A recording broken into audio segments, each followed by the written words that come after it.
রাজ্যে ক্ষমতায় এসছে সেই রাজ্যকে উন্নতির পথে নিয়ে গেছে। উদাহরণ গুজরাট। অনেক রাজ্য যথেষ্ট উন্নতি করেছে বিজেপির হাতে পড়ে। মধ্যপ্রদেশ, পশ্চিমবাংলা বিজেপির হাতে পড়লে পশ্চিমবাংলা কিন্তু দীর্ঘস্থায়ী উন্নতির শাসক দলটাকে বদলান, সর্বনাশ হয়ে যায় পশ্চিমবাংলায়। এই শাসক দল যদি আর কিছুদিন ক্ষমতায় থাকে, প্রত্যেক দিন পশ্চিমবাংলা বহু যুগ করে পেছোচ্ছে। কোথায় পেছোবো আমরা? অন্তত সিপিএমে আপার র্যাঙ্কের কিছু লোকজনকে বলা যেত না দুর্নীতি করেনি, যদিও আমি যে সবসময় মানি না সেই কথাটা। সিপিএমের আপার র্যাঙ্কের লোকজন কেউ কেউ দুর্নীতি না করলেও দুর্নীতিকে প্রশ্রয় দিত। বুদ্ধদেব ভট্টাচার্য দুর্নীতিগ্রস্ত ছিলেন না, আমি একমত। বিমান বসু ব্যক্তিগত জীবনে দুর্নীতি করেননি, আমি একমত। কিন্তু তারা যখন ক্ষমতায় ছিলেন, সিপিএমে ব্যাপক দুর্নীতি হতো, তারা জানতেন। এই পরিস্থিতিতে দাঁড়িয়ে কি চাইবেন, নেতা বদল নাকি নীতি বদল? কার নেতা বদল নাকি নীতি বদল? রাজ্যের এই পরিস্থিতিতে দাঁড়িয়ে মানে মানে রাজ্যের হ্যাঁ, এখন কে তার নেতা বদল করবে, কোনো দল সে কি আমার কথা মেনে চলবে? এ তো বলে লাভ নেই।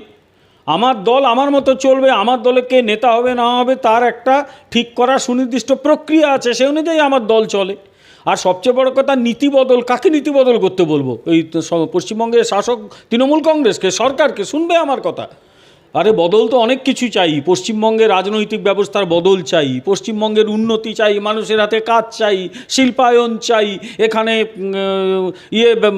আইন শৃঙ্খলার উন্নতি চাই, মানুষ যাতে শান্তিতে থাকতে পারে সেই ব্যবস্থা চাই, এবং মানুষ যাতে এখানে কাজ করে, সব ছেড়ে বাইরে না যেতে হয়। এই তো ওয়েনাডে এতগুলো মানুষ মারা গেল, তার মধ্যেও নাকি বাঙালি আছে। তুমি কি বলবে? বাঙালিদের কোথায় না কোথায় যেতে হচ্ছে পেটের দায়। এর বদল চাই, নিশ্চয়ই বদল চাই। কিন্তু এটাও আমি জানি যে তার সঙ্গে যেটা চাই সেটা হচ্ছে পশ্চিমবঙ্গের শাসক দল তৃণমূলের বদল চাই। পশ্চিমবঙ্গের শাসক হিসেবে তৃণমূলের বদল চাই। বিজেপি ক্ষমতায় এলে বিজেপি উত্তরপ্রদেশকে অনেকটাই শুধরে ফেলেছে। বিজেপি যে রাজ্যে ক্ষমতায় এসছে সেই রাজ্যকে উন্নতির পথে নিয়ে গেছে। উদাহরণ গুজরাট। অনেক রাজ্য যথেষ্ট উন্নতি করেছে বিজেপির হাতে পড়ে। মধ্যপ্রদেশ, পশ্চিমবাংলা বিজেপির হাতে পড়লে পশ্চিমবাংলা কিন্তু দীর্ঘস্থায়ী উন্নতির পথে হাঁটবে। তাই পশ্চিমবাংলায় অবশ্যই শাসক বদল চাই, তৃণমূলের মধ্যে বিজেপিকে চাই। সরকার বদল চাই, তৃণমূল সরকারের বদলে বিজেপি সরকার চাই। তাহলেই নীতি বদল ঘটে যাবে, চিন্তার কোনো কারণ নাই। একটা প্রশ্ন উঠতে শুরু করেছে যে রাজ্যে যারা দুর্নীতিতে অভিযুক্ত তাদের কি আদৌ কোনো শাস্তি হবে? কারণ বিভিন্ন ঘটনায় দেখা যাচ্ছে রাজ্যের শাসক দলের কর্মী হলে তারা ছাড় পাচ্ছে, কোর্টে যেতে হচ্ছে না, পুলিশ তাদেরকে জামিনের জন্য আবেদনও করছে না কোর্টের কাছে। এই সরকার ক্ষমতায় থাকলে এই সরকার কোনো বিচার করবে না, কারণ তাদের লোকেরাই তো অন্যায়টা করছে, সুতরাং কিছু হবে না। কিন্তু যেগুলো কোর্টে গেছে, ইডি সিবিআই হয়েছে, হাজার বাধা চলছে, বিভিন্ন জায়গায় তারা বাধা পাচ্ছে। অদ্ভুতভাবে তাদের মানে কোর্টেও ওদের এরা অনেকে জামিন পেয়ে যাচ্ছে। আমি জানি না কেন পাচ্ছে, কীভাবে পাচ্ছে। মামলা থেকেই তো অনুব্রত মণ্ডল জামিন পেলেন। এগুলো তো সবচেয়ে মানে আমি আদালত নিয়ে কোনো প্রশ্ন করব না, কিন্তু এগুলো দেখে তো চিন্তা হয়। আমরা বলছি ইডি সিবিআই কিছু কাজ করছে না, অন্যদিকে তারা যদি জামিন পেয়ে যায় তাহলে কি করে কি হবে? এই প্রশ্নগুলো তো সবসময় আছে এবং আগামী দিনেও থাকবে। কিন্তু তারপরেও দেশের নাগরিক হিসেবে আমি বলবো যে যারা অপরাধ করেছে নিশ্চয়ই তারা সাজা পাবে, আজ হোক কাল। আমাদের শেষ দুটি প্রশ্ন, যে মুখ্যমন্ত্রী কার্যত তিনি বলছেন যে দুর্নীতির কাছে মাথা নত করা যাবে না, কিন্তু তাকেই দেখা গেছে বা তার দলকে দেখা গেছে বারে বারে তাদের দলে যারা দুর্নীতিতে অভিযুক্ত তাদেরকে বাঁচাতে হাইকোর্ট থেকে সুপ্রিম কোর্টে ছুটে যেতে।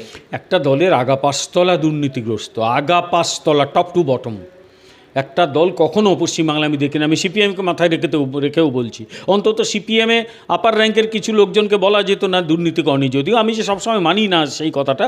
সিপিএমের আপার র্যাঙ্কের লোকজন কেউ কেউ দুর্নীতি না করলেও দুর্নীতিকে প্রশ্রয় দিত। বুদ্ধদেব ভট্টাচার্য দুর্নীতিগ্রস্ত ছিলেন না, আমি একমত। বিমান বসু ব্যক্তিগত জীবনে দুর্নীতি করেননি, আমি একমত। কিন্তু তারা যখন ক্ষমতায় ছিলেন সিপিএমে ব্যাপক দুর্নীতি হতো, তারা জানতেন না? সব জানতেন। তারপরে যখন চুপ করেছিলেন, তাই আমি তাদের বাইরে রাখবো না। কিন্তু এটাও ঠিক যে অন্তত কিছু লোককে বলা হতো এই লোকটি ভালো লোক, এখন আর বাঁচা যায় না। ফলে এই জায়গায় পৌঁছেছে। আমি জানি না যে রাজনৈতিক ব্যবস্থা সম্পর্কে মানুষের কী ধারণা হচ্ছে, কিন্তু একটা ভয়ঙ্কর দুর্নীতি গ্রাস করে ফেলেছে গোটা সমাজ ব্যবস্থাকে। মানে পশ্চিমবাংলার ভবিষ্যৎ সত্যি এই ব্যবস্থা যদি চলে অত্যন্ত অন্ধকার।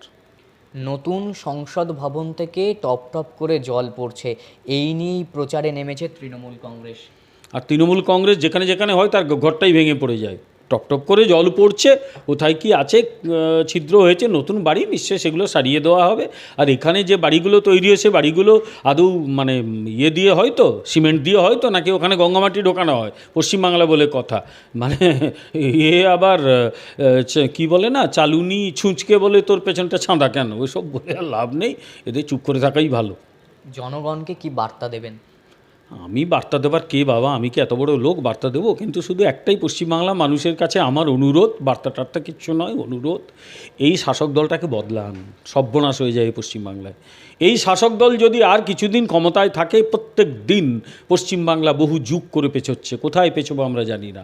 এরা 1000 টাকা 2000 টাকা করে মানুষকে দেয় আর 1000 কোটি 2000 কোটি কামায়। এরা থাকলে পশ্চিমবাংলা শেষ হয়ে যাবে। হাত জোড় করে অনুরোধ করতে যে সরান, তা নইলে পশ্চিমবাংলা শেষ হয়ে যাবে। দোহাই আপনাদের, এই দলটাকে ক্ষমতা থেকে সরান, এই তৃণমূলকে। বিজেপিকে ক্ষমতায় আনুন, বিজেপি নতুন সোনার বাংলা উপহার দেবে, কথা দিচ্ছি আমি। আমাদের সঙ্গে এতক্ষণ ছিলেন বিমল শঙ্কর নন্দ। কার্যত তার দাবি, বিজেপি যদি ক্ষমতায় আসে সোনার বাংলা উপহার দেবে সাধারণ মানুষকে। আর এই সরকার, অর্থাৎ বর্তমান যে রাজ্য সরকার তৃণমূল কংগ্রেস, যদি এই রাজ্যে ক্ষমতায় থাকে তাহলে যুগের পর যুগ কিন্তু এই বাংলা পিছোতে শুরু করবে। আমাদের সঙ্গে থাকার জন্য অসংখ্য ধন্যবাদ আপনাকে। ধন্যবাদ, ধন্যবাদ।